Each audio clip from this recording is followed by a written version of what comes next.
mostraron deflación. Es decir, con lo cual está funcionando. Lo que pasa es que no es instantáneo, o sea, demanda tiempo. Entonces, en la medida que los salarios le empiecen a ganar a la inflación, va a haber una recomposición del salario real y eso, digamos, va a permitir recomponer la demanda. O sea, digamos. Él, bueno, lo escuchábamos al presidente de la Nación, le dio una entrevista a Luis Majul o a Johnny Vial, ¿no? Sí, no importa cuando escuches esto. Hugo, Pato y Luis son, viste, los tres sobrinos del Pato Donald son intercambiables. Nunca sabías cuál era cuál. Como, bueno, era. Si no te acordás, yo por las dudas tiraba Luis Majul. Sí, era. A ver, estaba hablando Milei del concepto de deflación. Primero quiero que nos adentremos en el mundo paralelo de Javier Milei, porque... ¡Qué peligro! Mucho tenemos que ir. Música. No, pero explico por qué. Nosotros conocemos el concepto de inflación porque lo vivimos todos los días, que es la suba sostenida y generalizada de todos los precios de la economía. Ahora, Milei pone un nuevo concepto sobre la mesa, que es el de deflación, que es cuando los precios caen, o sea, los precios están negativos, ¿sí? Cuando los precios bajan, ahí estamos en un escenario de deflación. Y cuando además es algo que es generalizado y para todo Además, el sistema. como la inflación. Claro, no es que si suben o bajan 3 precios o 2 precios tenés inflación o deflación, sino que habla de un sistema de precios relativos que se mueve en más hacia un lado o hacia otro. Así es. Contextualicemos. ¿Por qué Milei habla de deflación? Hay una consultora, que es la consultora AlphaCast, de Luciano Cohen. Luciano Cohen es un exfuncionario, es un economista que tiene esta consultora y además es un exfuncionario de la cartera de Economía del gobierno de Mauricio Macri. ¿Y no era también el que tenía una consultora o trabajaba para una consultora que dio 2 días antes de las PASO de 2019 una encuesta que decía que Macri empataba con Alberto Fernández y eso hizo que un montón de gente vaya a comprar bonos pensando que iban a volar y después... perdió por 15 puntos Macri. La misma persona. Y hizo perder mucha plata a un montón de gente importante y por eso no lo quieren mucho. Eso mismo iba a decir, no lo deben querer mucho. La misma persona. Okay, estamos hablando de la misma persona. Y nuestro presidente se rige por análisis que hace esta misma persona. Así es. Me quedo muy tranquilo. ¿Qué es lo que marca esta consultora? Que en las últimas 2 semanas de abril la desaceleración de precios fue muy fuerte y la última semana de abril tuvo una deflación del 0,8%. O sea, los precios cayeron menos 0,8% en la última semana de abril. Sí, perdón, acá me agregan que en el desagregado de esa encuesta que había publicado Cohen antes de las PASO 2019... ¿Quién te lo manda? Un amigo. Daba que Macri ganaba en Santiago del Estero.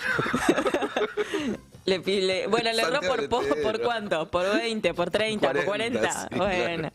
Puede pasar, ¿no? Cosa que pasa. Margen de error. Volviendo un poco al asunto, Por entonces. favor. Él marca una deflación. Ahora, tratemos de entender, ya expliqué qué es la deflación. Ahora, ¿por qué la deflación no es buena? Y no lo digo yo, lo dicen los manuales de economía, por lo menos los que leemos nosotros, no sé, Milei lee otros manuales de economía, e incluso, mejor dicho, las potencias mundiales, los bancos centrales, tienen cierto pánico a que haya en las economías deflación. Lo que plantea Milei es que si vos si no emitís, o sea, mantenés la cantidad de dinero que tiene esta economía y la economía crece, pero con la misma cantidad de dinero, lo que va a pasar es que eso va a tender a que los precios vayan para abajo. Ese es como un concepto general teórico que tiene Javier Milei de Él cree que el dinero se valoriza en función de su escasez, entonces si el dinero se valoriza, las cosas empiezan a valer menos en relación al valor de esa moneda. Algo así es de Hayek, es un concepto que él tiene, también de cómo es la velocidad de circulación del dinero, pero son cuestiones muy técnicas, pero bajándolo a la base, si no emitimos más y la economía crece, los precios van a bajar.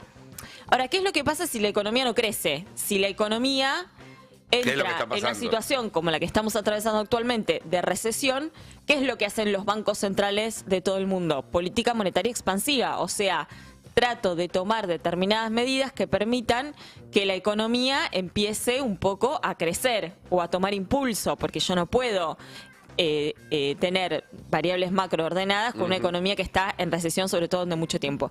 Y una de las políticas que se utilizan para hacer política monetaria expansiva, ¿cuál es? Bajar la tasa de interés. ¿Por qué? Porque si yo bajo la tasa de interés, fomento el crédito. Entonces fomento el crédito, fomento las inversiones, supuestamente, sí, supuestamente. Entonces, bueno, en Argentina actualmente, particularmente, el objetivo de la baja de la tasa de interés es otro. Después ya en el picadito lo vamos a profundizar un poco más. Entonces, los bancos centrales, ¿qué hacen? Bueno, si quieren bajar la tasa de interés, pero tiene una inflación negativa, la tienen que poner por debajo de la inflación negativa. No pueden hacer política monetaria. Entonces, encuentran esa limitación. Todo esto para decir que en el mundo paralelo de Javier Milei, la deflación es buena para el 99,9% de los estudiosos de la economía. Tener un escenario de deflación es mucho peor que tener inflación. Para mí la deflación existe y es buena. Y en la realidad, en este momento, no está existiendo en la Argentina. Sí. Y si existiera, sería una tragedia. Sería, pero de verdad que sería una tragedia. Sí, habría si bien nosotros quebrantos, tenemos una de nominalidad todo. muy alta y para decir, che, bueno, que bajen los precios está bueno, pero digo, de verdad que el funcionamiento generalizado de la economía funcione con deflación no es bueno en ningún país del mundo. Así es. Ahora sí, vamos a adentrarnos, ¿qué es lo que dicen el común de las consultoras, el conjunto de las consultoras? Sí es cierto que marcan una desaceleración bastante pronunciada en los precios en las últimas 2 semanas de abril. Se va a sentir eso principalmente en el número de inflación que conozcamos del mes de mayo, por cómo se mide la inflación. Eso te va a dejar un arrastre estadístico bajo y por lo tanto en mayo sí se va a sentir un poco más. Pero de cualquier manera, en el mes de abril marcan una inflación de un dígito. Les doy algunos ejemplos. La consultora CIT da una inflación del 8,7%, Econviews 9%, EcoGo de Marina del Poyeto 8,8%. Más o menos ya todas marcan una inflación de un dígito. Sí. Recordemos que por ser de un dígito eso no significa que sea baja. Totalmente. Y que sacando algunos picos sobre el final, después de esa devaluación que hizo tras las PASO Sergio Massa, que durante los 4 años del gobierno del Frente de Todos, la inflación estuvo muy por debajo del 8% mensual, con alguna excepción. Digo, porque acá te dicen, bajó la inflación como si lo hubiera bajado con respecto al gobierno anterior, y no, la bajó respecto al pico de 25 que se autoprovocó con la devaluación de diciembre. Sí. Devaluación que algunos como Santilli le atribuyen al otro gobierno, pero es toda de Milei. A ver, ahí hay un debate interesante, que para mí está bueno, igual vamos a dar los datos y después lo hacemos al cierre, que es, si baja la inflación al 6%, Sí. eso a Milei, a mi criterio y al de muchos analistas, en realidad no le alcanza, porque es estacionarse en un piso, si querés, más o menos similar al que tuvo el último año, el 2023, de Sergio Massa al frente del Ministerio de Economía. Muy por arriba del que tuvo Guzmán, por ejemplo. Muy por arriba del que tuvo Guzmán. Miren, les voy a dar ahora si quieren los datos. En el 2023, la inflación más baja fueron en los meses de enero y de junio, que fue del 6%. Después estuvo un poquito por arriba del 6%, pero más o menos por ahí.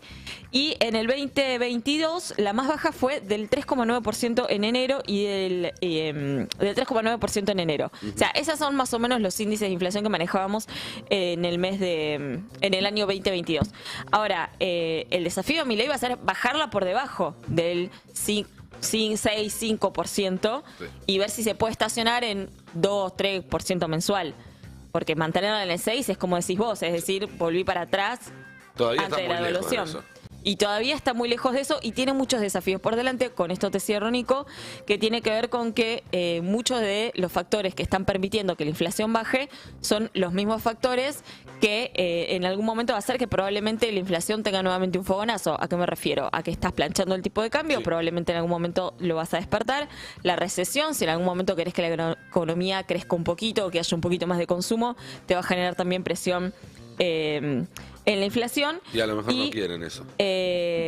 No, y en algún momento además van a tener que empezar nuevamente porque están planchando un montón de subas de precios para que los números les den bajos en abril y en mayo, Tarifas, etcétera. Tarifas, impuestos de combustibles líquidos, prepagas, y eso en algún momento Los están también va a planchando en un presionar. nivel altísimo.